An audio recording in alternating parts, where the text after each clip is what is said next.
Hardwood floors don't make your house colder. They help keep heat in when properly installed. The wood acts as a natural insulator, slowing down heat transfer through your floor. Dense hardwoods like oak and maple work best for insulation. The floor's temperature depends on several factors. Good insulation underneath the hardwood is crucial. Without it, you'll lose heat and get cold floors. The type of heating system matters too. Radiant floor heating works great with hardwood, spreading warmth evenly across the surface. You can make hardwood floors feel warmer by adding insulation during installation and sealing any gaps around the edges.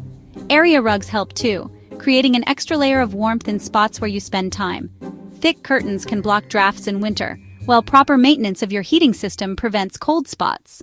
Most people choose hardwood floors for their looks and durability rather than their insulating properties.